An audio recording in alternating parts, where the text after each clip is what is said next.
बिस्मिल्लाहिर्रहमानिर्रहीम, अस्सलाम वालेकुम नाज़रीन, मैं साइमा कमल और आप मुसलसल हमारे चीख उठा कराची के इलेक्शन स्पेशल प्रोग्राम्स देख रहे हैं पूरे कराची से। और हमारी ये कोशिश होगी कि अगर हमें वक्त ने इजाज़त दी और मौका मिला तो शायद कराची से बाहर भी आप चीख उठा कराची देख सकेंगे, उन इलाकों में जहां आज तक कभी मीडिया नहीं पहुंच सका है। इलेक्शन से पहले क्या हालात हैं वहां पे, क्या लोग चाहते हैं, हम कोशिश करेंगे। लेकिन अभी जिस वक्त मैं फिल वक्त मौजूद हूं, आज मैं गुलिस्तान जौहर में मौजूद हूं। मैं गुलिस्तान जौहर में इस वजह से आगाज़ कर रही हूं कि कराची में गुलिस्तान जौहर को फ्लैटों का शहर कहा जाता है। जितने फ्लैट्स इस पूरे गुलिस्तान जौहर में हैं इतने शायद पूरे कराची में नहीं है।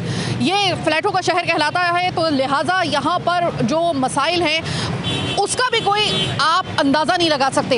इंतहाई मुझे जब मैं इसकी प्रोग्राम की तैयारी कर रही थी तो मुझे पता चला कि कंपैरेटिवली गुलिस्तान जौहर पूरा अगर हम इसका अहाता करें तो तकरीबन 75% लोग यहाँ पर ख्वांदा हैं, यानी कि वो तालीम याफ्ता हैं। तालीम याफ्ता और ऐसे हैं कि जिनको कहा जा सकता है कि वाइट कॉलर लोग हैं। और यहाँ पर अगर हम गुलिस्तान जौहर में देखें तो गुलिस्तान जौहर एक इंतहाई कराची का गुंजान आबाद इलाका है। इलेक्शन के दिनों में ये इलाका एक ख़ास किस्म का रंग में रंग जाता है। आपको शायद ही किसी एक पार्टी का झंडा यहाँ पर ऐसा नहीं है जो यहाँ पर मौजूद ना हो। छोटी से छोटी, बड़ी से बड़ी आज़ाद उम्मीदवार, बड़ी से बड़ी पार्टी यहाँ पर आपको नज़र आएगी पावर शो करती हुई। ये वो जगह है जहाँ पर कहा जा सकता है जितने भी ज़्यादा गुंजान आबाद इलाके होते हैं वो याद रखिए कि इलेक्शन में उनका किरदार बहुत कलीदी होता है। यहाँ पर अगर आप देखें तो अगर थोड़ा सा माजी में मैं आपको लेकर जाऊँ तो इलेक्शन में ये गुलिस्तान जौहर ये वो जगह थी जिसके बारे में कहा जाता था यहाँ पे सिर्फ एक पार्टी रूल करती है। वो कौन सी पार्टी है आप अच्छे तरीके से जानते हैं। आज उस पार्टी का नक्शा थोड़ा बदल चुका है। क्या कहेंगे भाई, आपको लगता है कि गुलिस्तान जौहर हम खड़े हुए हैं गुलिस्तान जौहर में 2018 में पाकिस्तान तहरीक इंसाफ बड़े पैमाने पर यहाँ पर उसको सपोर्ट हासिल थी और उसके बाद भी हासिल रही। अभी आपको क्या लगता है कि यहाँ पर अभी वो सपोर्ट हासिल है या नहीं है? अभी तो इतनी नहीं है, खैर मेरी नज़र में इतनी नहीं है। क्या आप देख रहे हैं इलेक्शन में कौन यहाँ पे किसका जोर आपको ज़्यादा लग रहा है गुलिस्तान जौहर? हम यही देख रहे हैं कि बस जो भी आए हमें ये नहीं चाहिए, हमें बस सबके हक मिलने चाहिए सबको, बस बात सारी ये भाई। पीपी, नून लीग, तहरीक इंसाफ जो मतलब वो तितर बितर हो गई वैसी थोड़ी सी, लेकिन तहरीक लब्बैक पाकिस्तान, MQM, किसको क्या मूड बन रहा है, किसको वोट देने का? ये अभी पीपल्स का जोर है, पीपल्स पार्टी को। अच्छा, तो जनाब इधर तो मुख्तलिफ किस्म के, वरना यहाँ पर जब मैं आती थी पहले MQM का दौर था तो MQM के यहाँ पर आपको पूछने की ज़रूरत नहीं पड़ती थी। जैसे कि आपको कुछ इलाकों में यहाँ पर अभी भी MQM की जो माजी की बाक़ियात में से कुछ इशारे और कुछ निशानियाँ आपको दीवारों के ऊपर नज़र आएंगी तकरीबन 10-12 साल पहले की, तो वो अभी तक मुझे नज़र आ रही थी। मैं रास्ते में यही देखती आ रही थी। उसके बाद उसके ऊपर जो थी वो एक और पट्टी आ गई, वो तहरीक इंसाफ की थी 2018 में। अब गुलिस्तान जौहर में किसका जोर है ये मुझे भी देखना और आपको भी देखना, उसके लिए करना पड़ेगा हमें थोड़ा सा इंतज़ार। अच्छा जनाब, अभी आप आगे जा रहे थे तो ये परफ्यूम चौक है गुलिस्तान जौहर की पहचान। तो यहाँ पर अगर हम देखते हैं PS 100 लगता है यहाँ पर। PS 100 के जो सदर हैं पाकिस्तान पीपल्स पार्टी के, वो हमारे साथ राशिद बुज़दार साहब मौजूद हैं। अब राशिद साहब ये बताइएगा कि गुलिस्तान जौहर ने ना बड़े मूड्स देखे हैं, सियासत के भी और हालात के भी। हम पीछे अगर देखते हैं तो ये जो पूरा का पूरा आपको नोमान और ये जो जितने भी वो नज़र आ रहे हैं, हुनैद और ये जो इकरा, ये सारे के सारे यहाँ पर हम देखते थे कि किसी ज़माने में बहुत बड़े बड़े ऑपरेशंस भी हुए थे और यहाँ से फ्लैटों में से कुछ लोगों को गिरफ्तार भी किया जाता था और ये रोज़ाना की एक तकरीबन प्रैक्टिस थी। फिर हालात बदलते हैं, अल्लाह का शुक्र है कुछ हालात बेहतर होते हैं। और अब अगर हम देखते हैं तो 2018 के इलेक्शन में पाकिस्तान तहरीक इंसाफ ने यहाँ पर काफ़ी अपना जोर बना लिया था MQM को चित करके। अब 2024 का जो ये इलेक्शन आ रहा है, किसका जोर आपको नज़र आ रहा है? अस्सलाम वालेकुम। सबसे पहले तो मैं आप लोगों का बहुत शुक्रिया अदा करता हूँ कि आपने अपना कीमती टाइम निकाल कर आप हमारे पास हमारे मौक़िफ़ जानने के लिए आए। तो अभी आपको शायद आप खुद जो है ना कि मीडिया से बिलोंग करते हैं, आपको तो ज़्यादा तजुर्बा होगा, आप तो फील्ड में काम कर रहे हैं, आप लोगों का रुझान भी देख रहे हैं। देखिए ये जहाँ तक आपने अभी जो बात करी थी कि ये यहाँ के जो हालात तो वाकई यहाँ के बहुत अजीब हालात होते थे।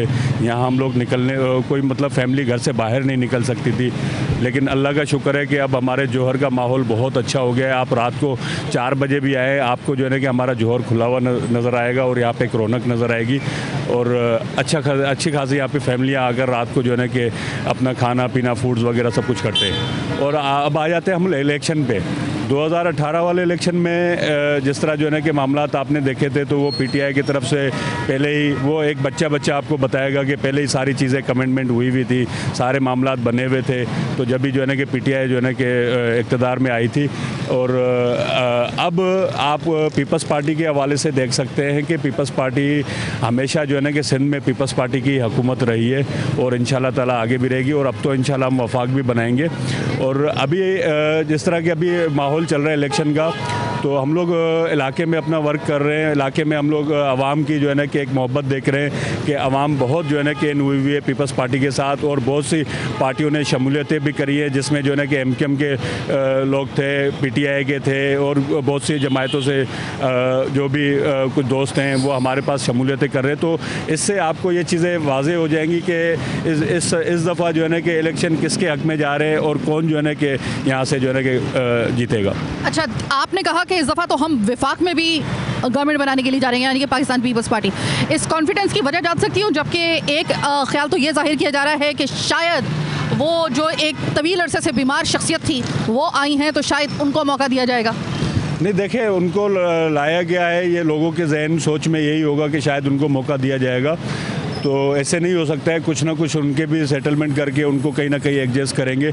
लेकिन इंशाल्लाह ताला हमारी ये कोशिश होगी और हमारे चेयरमैन साहब की ये कोशिश है कि इंशाल्लाह इस दफ़ा जो है ना कि वफाक हमारी होगी। अगर मैं आपसे ये जानना चाहूँ तो क्या आपके पास हतमी तौर पे इस सवाल का कोई जवाब है कि क्या पाकिस्तान पीपल्स पार्टी की जो कारकर्दगी है, अगर हम चले 5 साल की नहीं लेते, 15 साल की नहीं लेते, अगर हम सिर्फ ये उस वक्त की ले लेते हैं जब से मुर्तज़ा वहाब साहब जो है वो निज़ामत में आए हैं और मेयर के तौर पे काम कर रहे हैं, कुछ महीने, तकरीबन 6 महीने लगा लें, 5 से 6 महीने लगा लें, इस 5 से 6 महीने के अंदर आपको लगता है कि आप जगह बना पाए हैं आवाम के दिलों में अपनी कारकर्दगी की वजह से?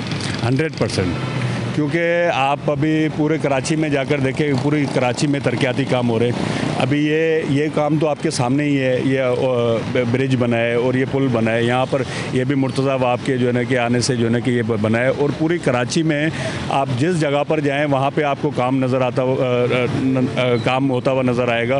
रोड रास्ते बन रहे हैं और जो है ना कि बहुत सी चीज़ें, पार्कें बना रहे हैं, मतलब बहुत काम कर रहे हैं और इंशाल्लाह ताला मज़ीद आगे भी काम करते रहेंगे। और सर मुझे ये बताइएगा कि यहाँ से मुंतखब वार्ड नंबर जो है 100 से ये जो हम जिस उसमें खड़े हुए हैं, तो ये मुझे बताइएगा कि जो इसमें टिकट होल्डर हैं वो इस वक्त सुना है मीटिंग में है। जी, वो अभी हैदर भाई, हैदर उमरानी, वो अभी मीटिंग में, अभी मेरी उनसे मीटिंग के हवाले से, पार्टी के हवाले से, इलेक्शन के हवाले से हो रही है कॉर्नर, क्योंकि अभी हमारे इलाके में हर ब्लॉकों में कॉर्नर मीटिंगें वगैरह ये चीज़ें आवाम के साथ हो रही हैं।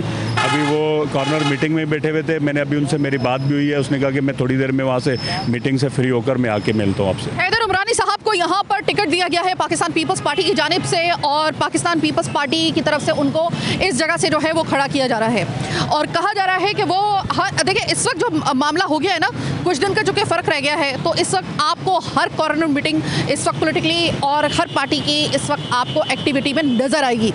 और यहाँ पर शायद ही कोई ऐसा कैंडिडेट, क्योंकि अब पता चल चुका है कि किसको टिकट मिल गया है, किसको टिकट नहीं मिला है, किसने इलेक्शन में कंटेस्ट करना है, कौन बाहर हो गया है, कौन इस इलेक्शन की दौड़ से बाहर है, कौन इस दौड़ में शामिल है। अब सब कुछ क्लियर हो चुका है। अब हमें भी वाज़े तौर पे कुछ चीज़ें नज़र आना शुरू हो गई हैं, सिवाय इस चीज़ के कि आवाम का वो फैसला जो मुकर्ररा वक्त यानी कि 8 फरवरी, अल्लाह करेगा 8 फरवरी को इलेक्शन हो जाए खैर खैरियत के साथ, उस दिन पता चलेगा। उस पर हम भी इंतज़ार कर रहे हैं। ज़रा थोड़ा सा आगे चलते हैं। NA 236 और PS 100 में मैं मौजूद हूँ और मेरे साथ मौजूद हैं इस वक्त पीपल्स पार्टी का, इसको जो आप समझ लें कि ये जो इस एरा का एक बड़ा मुस्तनद नाम शाहिदा रहमानी। अक्सर व बेशतर आप हमारे जो इन स्टूडियो प्रोग्राम है आप इनको उसमें भी देखते रहते हैं। शाहिदा कैसी हैं आप? बिल्कुल ठीक, खैरियत से अल्हम्दुलिल्लाह। कैसी तैयारी आपकी इलेक्शन की? आपको कैसी नज़र आ रही है? हाँ, वैसे ये बात है कि मुझे ज़रा थोड़ा सा इस दफ़ा पीपल्स पार्टी में सबसे ज़्यादा इस वक्त मैं अपना अगर नज़रिया पेश करूं, जो मुझे नहीं करना चाहिए लेकिन चूंकि मुझसे पूछा गया है तो इसलिए मैं बता रही हूं कि पूरे कराची में मैंने विजिट किया है, तो मुझे सबसे ज़्यादा जो दमदार कंपेन नज़र आ रही है वो पाकिस्तान पीपल्स पार्टी की नज़र आ रही है। उसके बाद फिर मुझे MQM और जमात इस्लामी की नज़र आई है। ये मैं आपको ऑन एयर में इस चीज़ का एतराफ़ कर रही हूँ। ये मुझे बताइएगा कि इलेक्शन 2024 जो अभी ये तकरीबन सिर्फ चंद दिन का फासला रह गया, आप लोगों की कंपेन तो बड़ी धड़ाधड़ तरीके से चल रही है। हर गली मोहल्ले हर जगह पे आपका कोई ना कोई एक ऐसा ऑफिस ज़रूर है जहाँ पे कॉर्नर मीटिंग हो रही है। ये मुझे बताइए कि पिछले इलेक्शन 2018 और इस इलेक्शन में शाहिदा रहमानी एक सीनियर रहनुमा पाकिस्तान पीपल्स पार्टी की नज़र से अगर देखती है, कोई डिफरेंस आपको नज़र आ रहा है या आपको लग रहा है कि बिल्कुल जैसे रेगुलर इलेक्शन होते हैं वैसे ये भी हो रहे हैं? देखिए, सबसे पहले तो एज ए पॉलिटिकल वर्कर मैं ये बात करूँगी कि हमारे पाकिस्तान पीपल्स पार्टी के जो वर्कर है, जो जियाला है, और होना भी चाहिए कि वो हर वक्त तैयार रहता है इलेक्शन के लिए। और जैसे ही असम्बलियाँ डिज़ोल्व होती हैं, हमें सिग्नल होता है कि जी अब हम इलेक्शन में जा रहे हैं। और यही वजह है कि पाकिस्तान पीपल्स पार्टी के चेयरमैन मुस्तकिल अवामी राब्ता मुहिम में थे, वर्कर कन्वेंशन किया, अब अवामी इज्तिमात से ख़िताब कर रहे हैं। और इसीलिए वर्कर कैंडिडेट अवाम के अंदर हैं, क्योंकि इलेक्शन हो रहा है।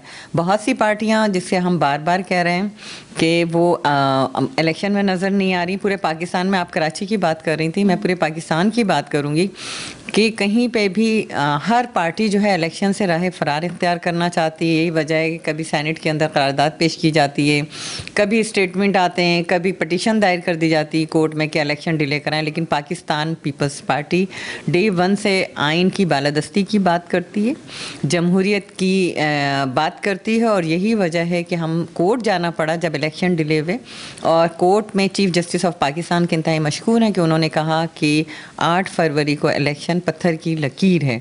और चेयरमैन साहब का यही कहना है और हम सब का कि आइन से बालातर कोई चीज़ नहीं है। 2018 की बात रही तो आप जो कर रहे हैं, और 2013 में भी आप चले जाएं तो 2013 में भी पाकिस्तान पीपल्स पार्टी के कैंडिडेट को इलेक्शन कंटेस्ट नहीं करने दिया गया। हमारी रैलियों में, हमारी कॉर्नर मीटिंग्स पे ब्लास्ट किए जाते थे। हत्ता कि प्राइम मिनिस्टर ऑफ पाकिस्तान जो रह चुके थे, उनके बेटे को एक इलेक्शन की कैंपेन से अगवा कर लिया जाता है। तो इस तरह का माहौल था जिस पर उस वक्त के प्रेसिडेंट सदर आसिफ अली जरदारी साहब ने तहफ़्फ़ुज़ात का इजहार किया। फिर जब 2018 आया तो उस वक्त तमाम पार्लियामेंटेरियंस को थ्रेड थी कि जी PTI में आ जाएं, तब्दीली का साथ दें। और उस वक्त देखा कि वो क़ुव्वतें भी कह रही थी जी तब्दीली का साथ दें, जो कि न्यूट्रल जिन्हें होना चाहिए। और फिर वो आपने देखा कि इलेक्शन वाले दिन क्या हुआ, इलेक्शन से पहले क्या हुआ, इलेक्शन के बाद क्या हुआ। RTS सिस्टम को बैठा दिया गया, 3-3 दिन और 1-1 हफ्ते के बाद नताइज दिए गए। तो वो इलेक्शन नहीं सिलेक्शन था। और उसमें ज़बरदस्ती जो है उस वक्त जहाज़ भर भर के लाए गए, लोगों को शामिल कराया गया और हुकूमत बनी। और देख लिया सब ने कि वो जो 1 करोड़ नौकरियाँ, 50 लाख घर और पता नहीं क्या XYZ, वो सब के सब ज़मीन बोस हो गए। शाहिदा, हम अगर जुल्फ़िकार अली भुट्टो के दौरे हुकूमत में होने वाले इलेक्शन कैंपेन देखते हैं या बेनज़ीर भुट्टो की ज़िंदगी में होने वाली इलेक्शन कैंपेन देखते हैं, तो उसमें देखते हैं हम लोग कि जुल्फ़िकार अली भुट्टो और बेनज़ीर भुट्टो इन दिनों ख़ास तौर पे जाते थे, आवाम के बीच में होते थे, आवाम के दर पे होते थे। यानी कि दरवाजे खटखटा के हमने देखा। हमने कुछ फुटेजेस ऐसी देखी हैं, क्योंकि ज़ाहिर के जुल्फ़िकार अली भुट्टो के दौर में हम थे नहीं, बेनज़ीर भुट्टो के दौर में हम बहुत छोटे थे। तो उस वक्त ये था कि हमने जो फुटेजेस अब देखी हैं, या हमने थोड़ा सा अब इसको इस इलेक्शन के लिए जब हमने थोड़ा सा खंगालना शुरू किया है, तो उसमें हमने ये देखा है कि बेनज़ीर भुट्टो और जुल्फ़िकार अली भुट्टो तो घरों के दरवाजे तक जाया करते थे। तो क्या हम आने वाले इस इलेक्शन में, जो कि बिलावल भुट्टो जरदारी का पहला इलेक्शन है, इसमें क्या हम बिलावल भुट्टो जरदारी को लेगेसी को फॉलो करते हुए हम दरवाजे पे देखेंगे आम आवाम के, सिर्फ के जलसे तक रहे महदूद रहेंगे? नहीं, देखें, चेयरमैन बिलावल भुट्टो जरदारी साहब उसी लेगेसी को लेके चल रहे हैं। सबसे पहले तो वो लाहौर का, इससे पहले जब इलेक्शन की डेट भी अनाउंस नहीं हुई थी, तो वो पंजाब में, सिंध में, हर उस घर में गए। किसी की ताज़ियत थी, किसी की अयादत थी, लोगों से वोट मांगने गए और अवामी इज्तिमात भी किया, वर्कर कन्वेंशन भी किया, जलसे भी किया, और अभी भी वो जा रहे हैं। तो वो उसी लेगेसी को लेके चल रहे हैं जो शहीद जुल्फ़िकार अली भुट्टो साहब लेके चले, जो मोहतरमा बेनज़ीर भुट्टो साहिबा लेके चलें, उसी को मोहतरम जनाब चेयरमैन बिलावल भुट्टो भुट्टो जरदारी साहब लेके चल रहे हैं और उसी को वर्कर लेके चल रहे हैं। मैं कराची डिवीज़न की प्रेसिडेंट हूँ, मैं एमपी का इलेक्शन कंटेस्ट कर रही हूँ और डोर टू डोर जा रहे हैं हम कैंपेन। और आज हमारी यहाँ ख़वातीन की मीटिंग है, इन्हें हमने मोबिलाइज़ करना है, इनको एक टास्क देना कि जी आपने डोर टू डोर कैंपेन कैसे चलानी है। तो यह हमारा सिलसिला चल रहा है। अच्छा, एक यहाँ पे बिल्कुल एक नौजवान को यहाँ पे टिकट दिया गया है, हैदर उमरानी को। तो क्या लगता है आपको कि ये जो एक एक्सपीरियंस और एक नए खून का इम्तजाज है, आपको लगता है कि ये कारगर साबित होगा? देखिए, इस वक्त पाकिस्तान की खुशकिस्मती कहें कि सबसे बड़ी जो फोर्स है और जो सबसे बड़ा वोटर है वो यूथ है।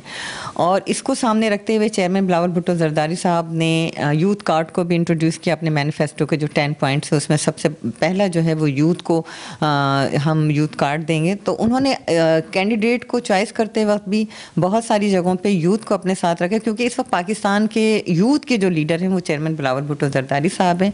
और आप देखें कि लास्ट 2018 में भी बहुत हमारे यंग पार्लियामेंटेरियन आए थे और अब इस मरतबे भी कोशिश है कि हमारे यंग पार्लियामेंटेरियन जो है वो पार्लियामेंट का हिस्सा हों। बहुत बहुत शुक्रिया और best of luck Shahida Rahmani साहबा। अब ज़रा चलते हैं यहाँ से, इस PS 100 से टिकट दिया गया है हैदर उमरानी साहब को। ज़रा उनका विजन मालूम करते हैं कि भाई पहला इलेक्शन है उनका, इरादे क्या है उनके और क्या नीयत क्या है, किस तरीके से करेंगे, कोई प्लान शलान है भी उनके पास बेटरमेंट के लिए सिस्टम के, या कुछ नहीं है?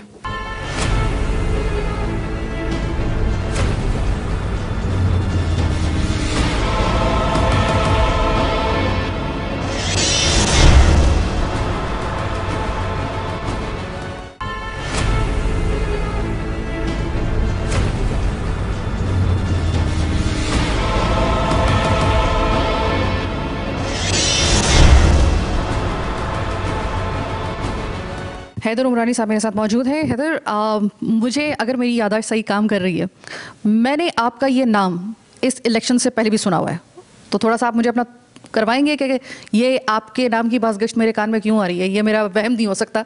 यकीनन मैंने आपका प्रोग्राम के दौरान में कहीं ना कहीं कुछ अर्से पहले मैंने आपका नाम सुना हुआ है। किस हवाले से? बिस्मिल्लाहिर्रहमानिर्रहीम। सबसे पहले तो मैं आपका और आपकी टीम का शुक्रिया अदा करता हूं कि आप लोग आए मेरा मौक़िफ़ जानने के लिए। आपने जैसे कहा कि आपने मेरा नाम कहीं सुना हुआ है, मैं बेसिकली मैं 2 साल से पार्टी ज्वाइन की है। उससे पहले मैं सोशल वर्कर रहा हूं, तो सोशल काम करता था मैं। अब जब मैं पार्टी में आया हूं तो अपनी पार्टी को रिप्रेजेंट करते हुए ये अपने सोशल काम भी करता हूँ। और आपको पता है कि चेयरमैन बिलावल भुट्टो जरदारी साहब का जो विज़न है नौजवानों को आगे लाने का, तो जिसकी मिसाल मैं आपके सामने हूँ। 27 साल मेरी एज है और चेयरमैन साहब ने मुझे टिकट से नवाजा, मेरी लीडरशिप ने। तो मेरा जो मंशूर यही है कि यहाँ के नौजवान जो यूथ हैं उनको ये बताना कि देखें, आप लोगों ने दूसरी पार्टियों को भी सपोर्ट किया है, सब कुछ किया है, हमारी ये शहीदों की पार्टी है, इसको भी सपोर्ट करना चाहिए। और आप गवर्नमेंट में ना रहते हुए इस हल्के से हमारी हुकूमत नहीं थी, फिर भी हमारी पार्टी ने देखें कितने काम करवाए हैं इस हल्के में। वो चाहे आप मेगा प्रोजेक्ट्स देख लें, हमारी ब्रिज की सूरत में अंडरपास देख लें, और जितने भी दीगर यहाँ के काम हुए हैं। तो मैं ये कहूँगा आपको कि आपने जो मेरा नाम सुना होगा तो वो सोशल वर्क जो मैं करता था शायद उससे सुना होगा, शायद। बिल्कुल। और मैं ये भी आपसे जानना चाहूँगी कि 27 साल आपकी उम्र है, टिकट होल्डर आप हैं पाकिस्तान पीपल्स पार्टी की जानिब से, इलेक्शन बस कुछ दिन के बाद होने के लिए जा रहे हैं। जाहिर है कि एक एज जो होती है वो आपको बहुत कुछ सिखाती भी है, हर एज का एक अलग से उसका रंग भी होता है। आप जिस एज में हैं, आपको लगता है कि जो गंभीर हालात इस वक्त इस निज़ाम के हो चुके हैं, एक 27 साल का लड़का उससे नबरदाजमा हो सकता है? आपके पास कोई प्लान है कि आप किस तरीके से? सबसे पहले तो आप ये बताइएगा कि आपने PS 100 में ऐसा क्या नोट किया है कि जो आपको लगता है कि अगर आपको मौका मिले तो सबसे पहले आपने उन कामों को सीधा करना है? देखिए, PS 100 में जो मेन मेरे दिमाग में एक चीज़ आई है, जब मैंने सियासत में हिस्सा भी लिया और मैंने बढ़ चढ़ के काम किया और मुझे टिकट मिली, मेरी ये ख्वाहिश है कि यहाँ का जो सबसे जो लोगों का ज़्यादा मसला है वो है पानी का मसला। यहाँ पानी के बहुत ज़्यादा इश्यूज़ हैं। तो मैंने ये सोचा है कि जब मैं इलेक्शन जीत जाता हूँ और असेंबली तक पहुँच जाता हूँ तो इंशाल्लाह मैं इस पे बात करूँगा और इंशाल्लाह गुलिस्तान जौहर के आवाम के पानी के मसले के हल करूँगा। और यहाँ के कुछ सेवरेज के भी इशू हैं और लाइट्स के भी, इलेक्ट्रिसिटी के भी काफ़ी इशूज़ हैं, तो उसको भी मैं बेशतर अपनी जितनी भी इक़दामात होंगे उससे कोशिश करके उनके ये मसले भी हल कराऊँगा। सोई गैस का मसला भी वैसी है इसमें, क्योंकि मैं ब्लॉक 16 में रहती हूँ थोड़ा सा आगे, तो उसको भी ज़रा देख लीजिएगा, आप उसको भी ज़रा नोट कर लीजिएगा। मैं आपको इस वजह से बता रही हूँ ताकि आपके जहन में ये बात रहे। अच्छा, अब ये मुझे बताइएगा कि आपको टिकट भी मिल गया। ये सबसे बड़ा मरहला ये होता है कागजात नामजदगी एक्सेप्ट होने के बाद, सबसे बड़ा मरहला होता है कि टिकट आपको मिलता है या नहीं मिलता। बाज़ दफ़ा इसी की बुनियाद के ऊपर बहुत बड़े पार्टी के अंदर से बगावत हो जाती है, लेकिन आपको टिकट मिला। मैं जान सकती हूँ कि आपको टिकट देने की क्या वजह बनी, जबकि आप एक यंग एक फेस हैं, आप सोशल एक्टिविस्ट थे, आप उसके बाद यहाँ पर आए हैं। कोई ऐसा भी नहीं है कि आप उनके ख़ानदान में से हों, यानी कि पीपी के कोई बहुत ही करीबी ख़ानदान में से हों। क्राइटेरिया क्या होता है पाकिस्तान पीपल्स पार्टी का किसी नौजवान को टिकट देने का? देखिए, आपको भी पता होगा कि हमारी क़यादत जो है वो भी नौजवान है, ठीक है। उनका शुरू से ही वो जब भी स्पीच करते हैं या ऐसे कोई जलसे में वो स्पीच करते हैं तो वो यही कहते थे कि मैं इस दफ़ा नौजवानों को मौका दूंगा, ठीक है। तो उन्होंने मेरा ये ख्याल है कि वो सोच रखते हुए यहाँ से भी नौजवानों को मौका दिया है उन्होंने, और वो ये समझते हैं कि, और हम भी ये समझते हैं कि अब जितने भी सियासतदान रहे हैं यहाँ के पुराने, अब हम खुद लोग भी तंग हो चुके हैं और हम खुद भी उनसे तंग हो चुके, तो अब हमें भी मौका दिया जाए यूथ को। हम आपको बता सकेंगे अब जो काम कोई और नहीं कर सका वो नौजवान आके आपको करके दिखाएंगे। बेस्ट ऑफ लक हैदर, अल्लाह आपको कामयाब करे। और यहाँ पे मैं आपको बताना चाहती हूँ कि इस इलेक्शन में एक खुसूसी बात यह है कि इस दफ़ा आपको वाकई में कुछ नौजवानों के चेहरे आपको, जो आपने इससे पहले कभी नहीं देखे थे, आपको वो चेहरे इस दफ़ा इलेक्शन में आपको नजर आएंगे। मैं इस वक्त पाकिस्तान पीपल्स पार्टी की सिर्फ बात नहीं करूंगी, आपको सिवाय एक जमात को छोड़ के बाकी आप जितनी भी जमातें उसमें देखेंगे, उसमें कहीं ना कहीं आपको थोड़े से नए चेहरे ज़रूर नजर आएंगे। मेरा मशवरा ये है, जो मैं एक इतने एक्सपीरियंस के बुनियाद पे आपको कह सकती हूँ, इतने प्रोग्राम्स मैंने कर लिए हैं, कि कोशिश करें कि नौजवानों को एक दफ़ा चांस देके ज़रूर देखें। हमने हर बंदे को चांस देके देख लिया है अपनी ज़िंदगी में, हमारे बड़ों ने भी, और हम भी देखते आ रहे हैं कि आप जो हैं और हम सिस्टम की बहाली के लिए, उसकी बेहतरी के लिए हम लोगों ने हर तरीके से रिस्क लिया है। हम लोगों ने नए चेहरों को कभी इस तरीके से हमने आजमाया नहीं है। क्या पता ये नया चेहरा, ये नए चेहरे हो सकता है कि सिस्टम में किसी किस्म का बदलाव लेके आ सके, Who knows? तो ऐसे में अगर आप और हम लोगों को वोट देना ही है तो ज़रा कोशिश करते हैं कि पुराने नामों के साथ साथ ज़रा नए जो चेहरे आ रहे हैं ज़रा उनको भी आजमा के देखते हैं कि वो कितने पानी में। ज़रा यहाँ पे हर जगह पे कहीं ना कहीं किसी न किसी की कोई मीटिंग हो रही है, इलेक्शन का जिस तरह वो एक रंग होता है, ये मुझे जानने का शुरू से बहुत शौक है और ये मेरा भी अपना एक तजस्सुस है कि इन मीटिंग्स में क्या बात होती है इलेक्शन से पहले।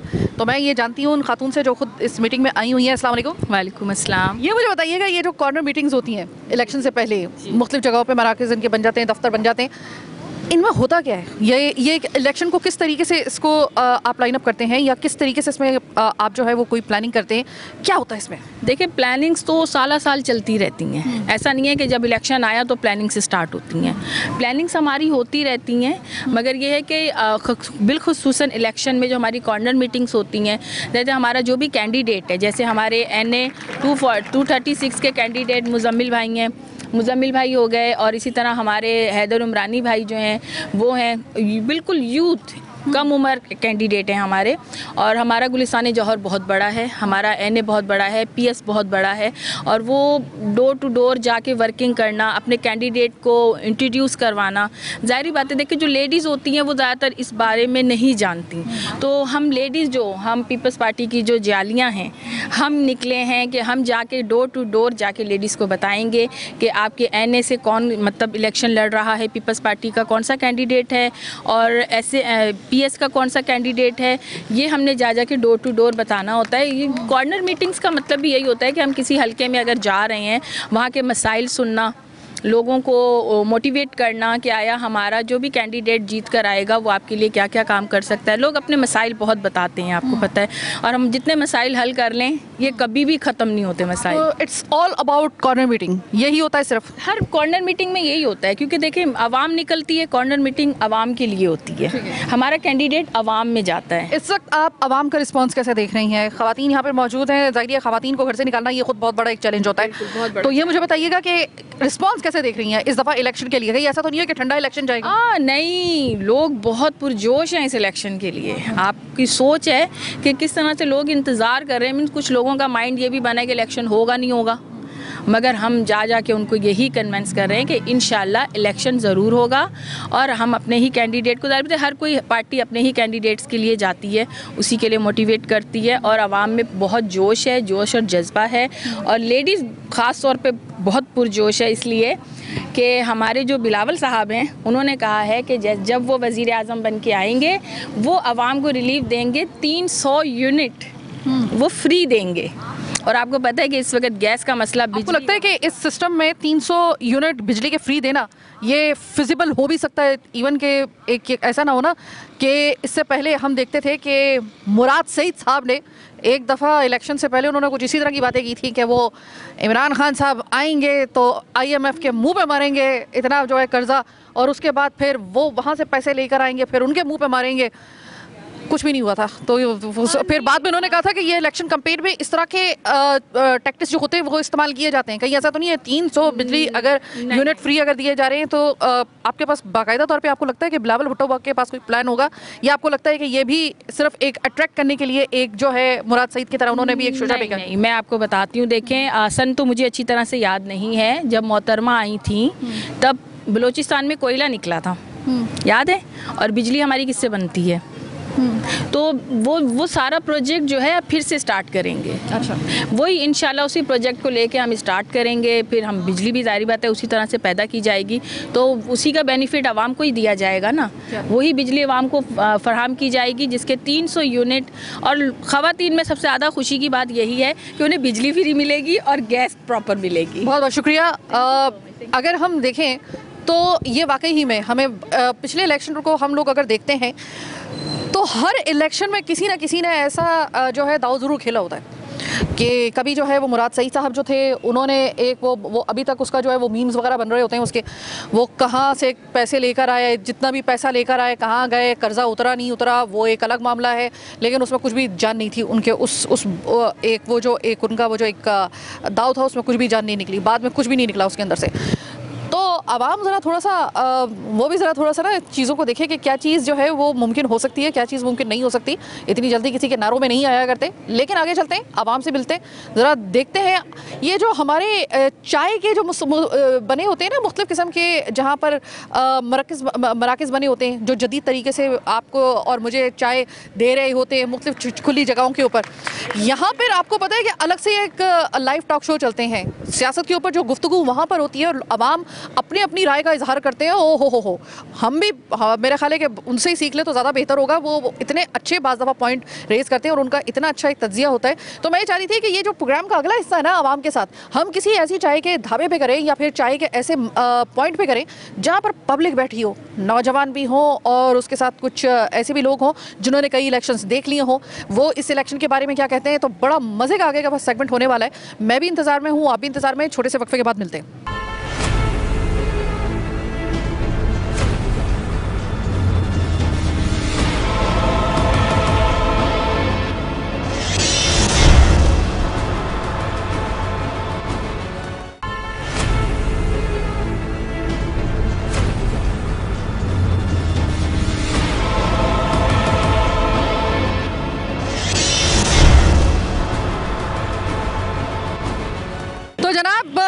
शाम ढल चुकी और कराची अपने जोबन पे आ चुका।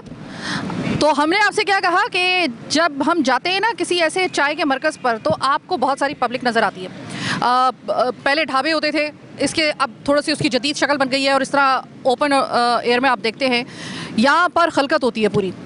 तो हमने सोचा कि चूँकि यहाँ पे इतनी खलकत मौजूद है तो ज़रा मालूम कर लेते हैं नौजवानों से, लोगों से कि भाई ये जो इलेक्शन होने के लिए जा रहे हैं इससे आपको क्या उम्मीद है, किस किस्म की गवर्नमेंट आनी चाहिए। तो मेरे साथ मौजूद है, मैं इस वक्त मौजूद हूँ, ये मेरे घर के पास ही एक जगह है, अक्सर बेशतर हम भी यहाँ पे चाय पीने के लिए आते हैं। तो मैंने सोचा कि यहाँ पे इतनी पब्लिक होती है और मैं जब बैठी होती हूँ यहाँ पर ऐसे ऐसे तज्जिए हर टेबल के ऊपर से सुनाई दे रहे होते हैं, बाहर टेबल के पास से ऐसे ऐसे तज्जिए मेरे कानों तक पहुँच रहे होते हैं कि मैं सोचती हूँ कि मेरे ख्याल है कि मैं अपना माइक और ये कैमरा लेकर घर पर बैठ जाऊँ, क्योंकि असल में जगह उनकी बनती है क्योंकि उनका ज़बरदस्त किस्म का तज्जिया होता है। तो मैंने कहा कि ज़रा मालूम कर लेती हूँ। अस्सलाम वालेकुम। वालेकुम अस्सलाम। आज मुझे यकीनन अपने दरमियान आपने एक प्रोग्राम होस्ट के तौर पे देखकर यकीनन आपको हैरानगी हो रही होगी। बिल्कुल बिल्कुल, क्यों नहीं। आप तो अक्सर यहाँ पर आती हैं तो हमें आइडिया नहीं था कि आप माशाल्लाह इतना आपका जो है वो काम है।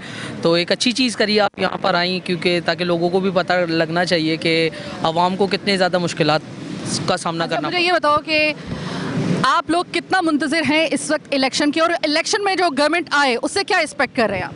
देखिए, बेसिकली हम ये चाह रहे हैं कि इलेक्शन, एक तो सबसे पहले फेयर इलेक्शन हो, दूसरा ये कि अब जैसे हमारा पर्सनली मोटिव ये है कि गवर्नमेंट जो है वो फ्रेंडली हो क्राउड से। सही है, जो आवाम है उससे गवर्नमेंट फ्रेंडली हो, ताकि आवाम यहाँ पर आती है अपने आप को माइंड को रिलैक्स करने के लिए, ना कि जो है वो प्रॉब्लम का फेस करने।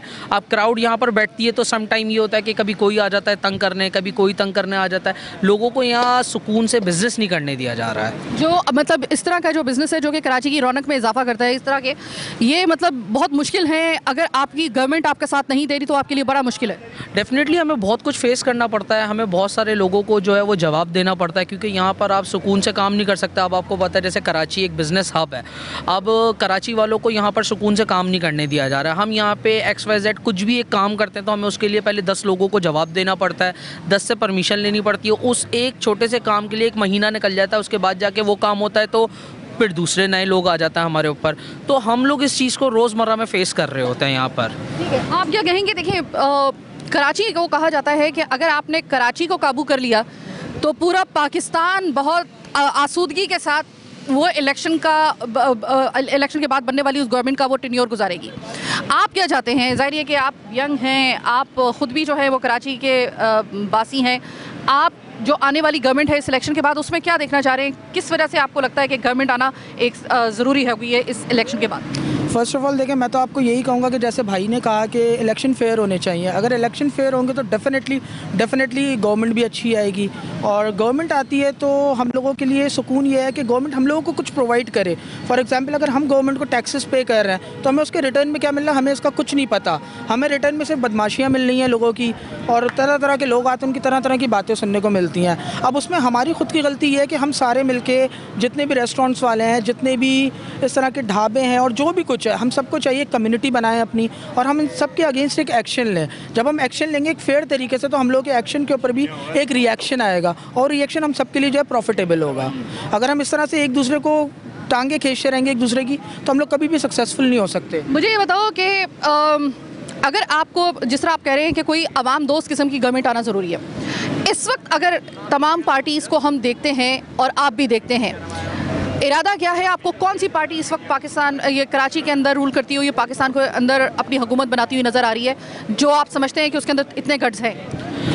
देखिए, अब अगर आप देखें तो अब है टाइम यंगस्टर्स का, यूथ का। तो मैं सपोर्ट कर डेफिनेटली मैं कहूँगा कि बिलावल भुट्टो जरदारी को जो है वो अपॉर्चुनिटी मिलनी चाहिए कि वो आगे आए, क्योंकि वो एक न्यू जनरेशन और एक नई सोच का, एक नई प्लान का हिस्सा है। ठीक है, अब जो हमारी प्रीवियस पॉलिटिक्स है उसमें लड़ाई झगड़े और उन्होंने उसी के अंदर ही रहना है। लेकिन जब मैं सम टाइम मैं बिलावल भुट्टो जरदारी के स्पीच देखता हूँ या कुछ चीज़ें को मैं लर्न करता हूँ, तो वहाँ पर नज़र आता है कि वो बंदा एक न्यू मोटिव को लेकर सामने आना चाह रहा है, और वो खुद से, हम पर्सनली मैं ज़रूर पाकिस्तान पीपल्स पार्टी को सपोर्ट करूंगा बिलावल भुट्टो जरदारी को देखते हुए, क्योंकि वो एक नई न्यू फेस है। वो डेफिनेटली कुछ न्यू क्रिएशंस लेकर आ रहा होगा।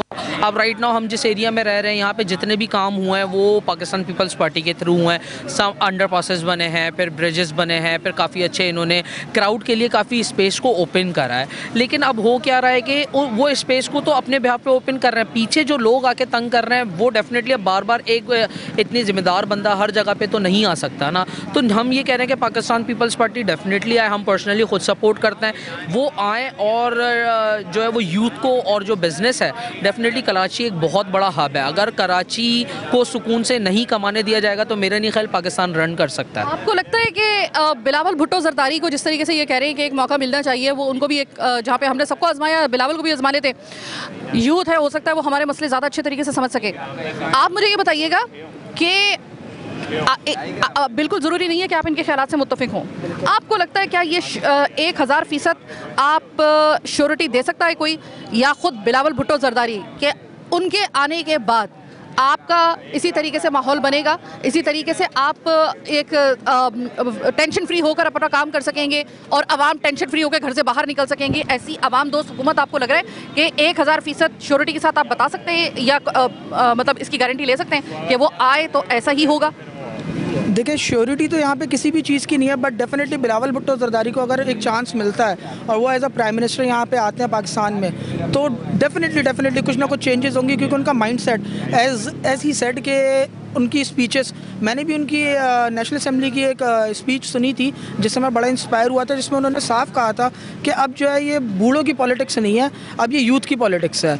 तो मैं इस बात से बिल्कुल 100% एग्री करता हूँ कि बिलावल भुट्टो जरदारी अगर as a prime minister of the state आते हैं, पाकिस्तान के प्राइम मिनिस्टर बनते हैं, तो डेफिनेटली हम सबको कुछ ना कुछ फ़ायदा उनसे ज़रूर होगा। बहुत बहुत शुक्रिया जनाब। आपने पाकिस्तान पीपल्स पार्टी का मौक़िफ़ तो सुन लिया, आपने आवाम की राय भी सुन ली, तो ज़रा लगते हाथ हम आपको एक और मरकज़ पर लेकर आए हैं, मरकज़ी इलेक्शन ऑफिस, अशरफ जब्बार कुरैशी साहब और NA 236, जो अभी आप थोड़ी देर पहले जहां पर हमने पाकिस्तान पीपल्स पार्टी के जो नुमाइंदे थे हमने उनसे बात की थी, जो वहाँ से कंटेस्ट कर रहे थे। शाहिदा रिमानी साहब ने बात की, इसके अलावा हमने हैदर उमरानी से बात की, मुजम्मिल कुरैशी साहब वहाँ पे इसी हल्के से पाकिस्तान पीपल्स पार्टी की जानिब से कंटेस्ट कर रहे हैं। मुजम्मिल साहब जो हैं, अगर मुजम्मिल कुरैशी का थोड़ा सा अगर आपको याद हो, ये पीपल्स पार्टी में अभी रिसेंटली शामिल हुए हैं, इससे पहले इनका ताल्लुक जो था वो मुत्तहिदा से था।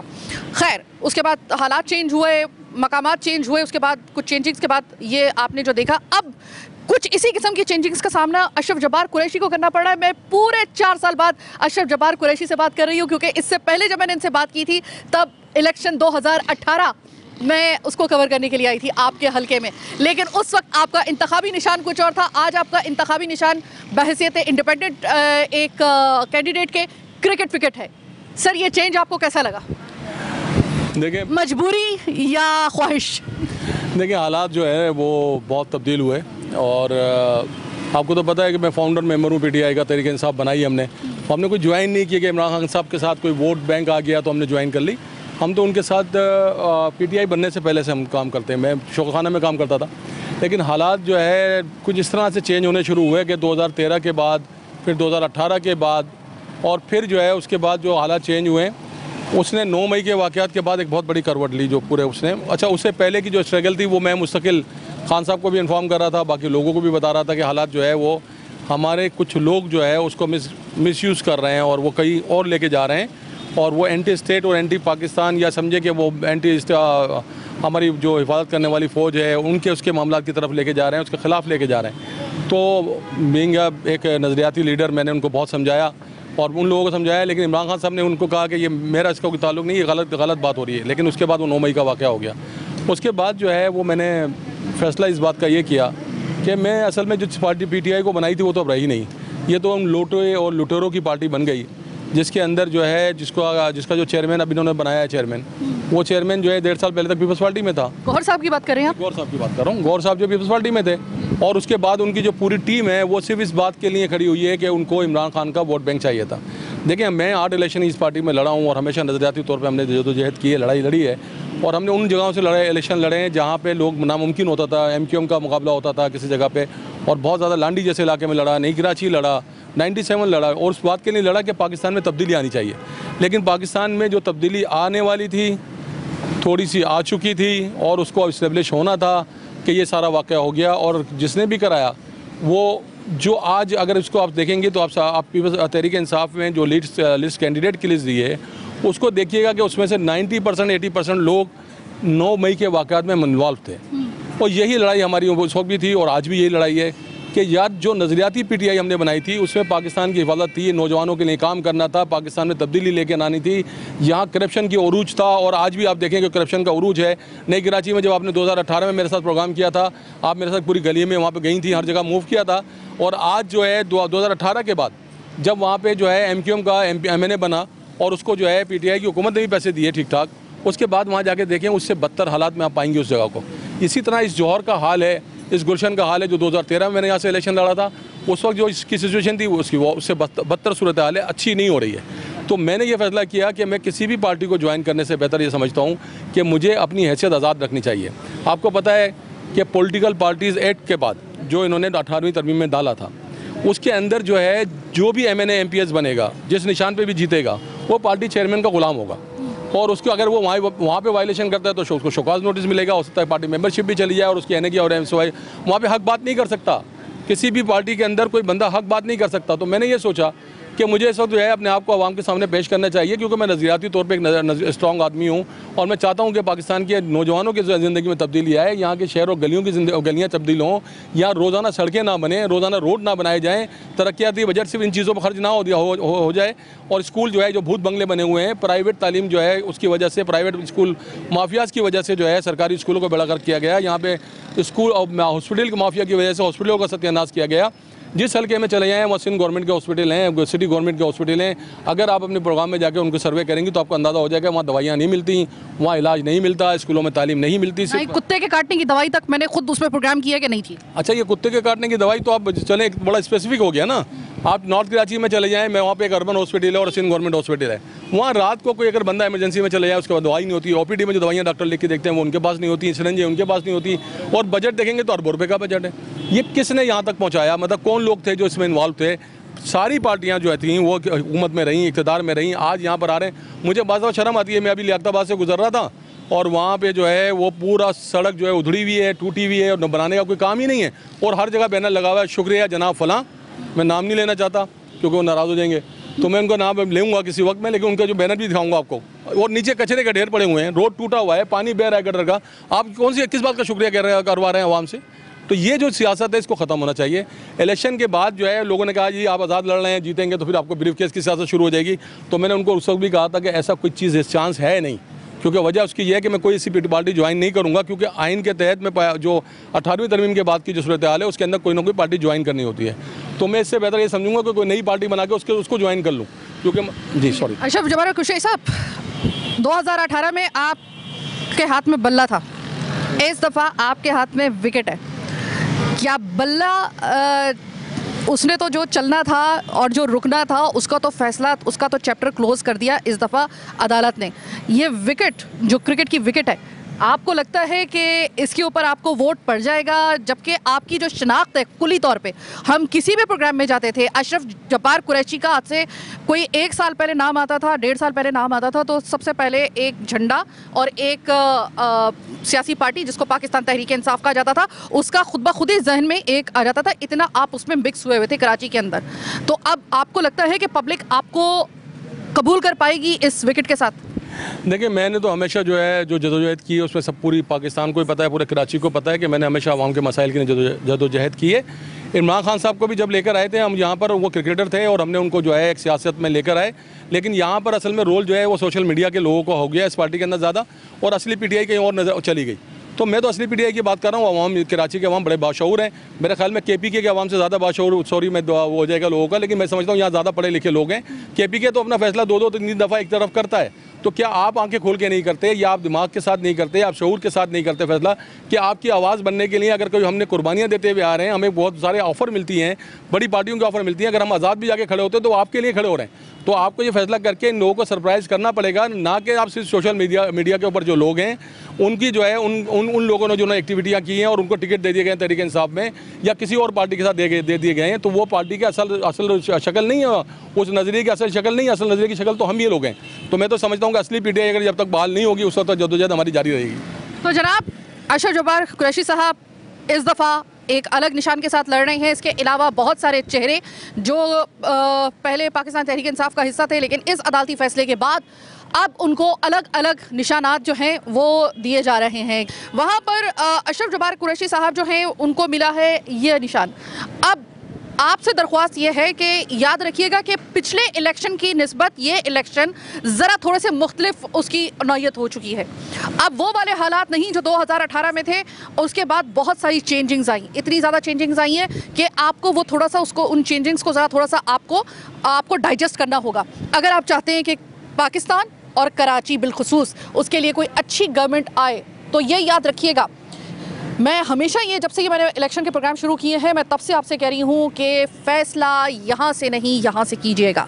हमने जब भी फ़ैसला मंसूबियत में किया है, हमने जब भी फ़ैसला बरादरी सिस्टम के देखते हुए किया है कि वो हमारी बरादरी का है, वो फ़लाह जो है वो हमारे सेक्ट का है या उसकी हमारे साथ मंसूबियत है, हमने हमेशा मुँह की खाई और आज तक जो हम मुँह की खा रहे हैं वो इसी वजह से खा रहे हैं। आप बॉर्डर पार चले जाएँ, तो आपको पता चलेगा कि इलेक्शन जब होते हैं तो उस वक्त जो एक आपका मंशूर सामने आता है, इस वक्त हर पार्टी का अलग मंशूर है। एक इंडिपेंडेंट जो एक कैंडिडेट खड़ा हो रहा है उसका अलग से मंशूर है। आप पहले मंशूर देखिए, फिर उसके बाद देखिए कि वो जिस बंदे को आप वोट डालने के लिए जा रहे हैं आया उसमें इतनी काबिलियत है या नहीं है, उसके बाद फैसला कीजिएगा। अभी आपके पास कुछ दिन है, अच्छे तरीके से अपना दिमाग और अपने जहन को हाजिर करके बहुत होशमंदी के साथ आपने वोट देना है, क्योंकि अगर आपने गलत वोट दे दिया तो आपके साथ हम भी पिसेंगे, और वो भी पूरे 5 साल के लिए। अगर हुकूमत चलती रही और उसको मुद्दत पूरी करने की इजाज़त दी गई, कोई मिसाब बीच में नहीं हो गया ऐसा सियासी, तो आपको और मुझे 5 साल उसको झेलना पड़ेगा। और अगर अच्छी हुकूमत आपने और मैंने मुंतखब कर ली तो 5 साल तक हम एक दूसरे को दुआएं देंगे। बहरहाल आज का प्रोग्राम चीखोटा कराची बस यहीं तक। कल आपसे जब दोबारा मुलाकात होगी तो देखते हैं हम किस हल्के को कवर करने के लिए जाते हैं। तब तक मुझे मेरी टीम के साथ दीजिए इजाज़त। अल्लाह ने के बाद।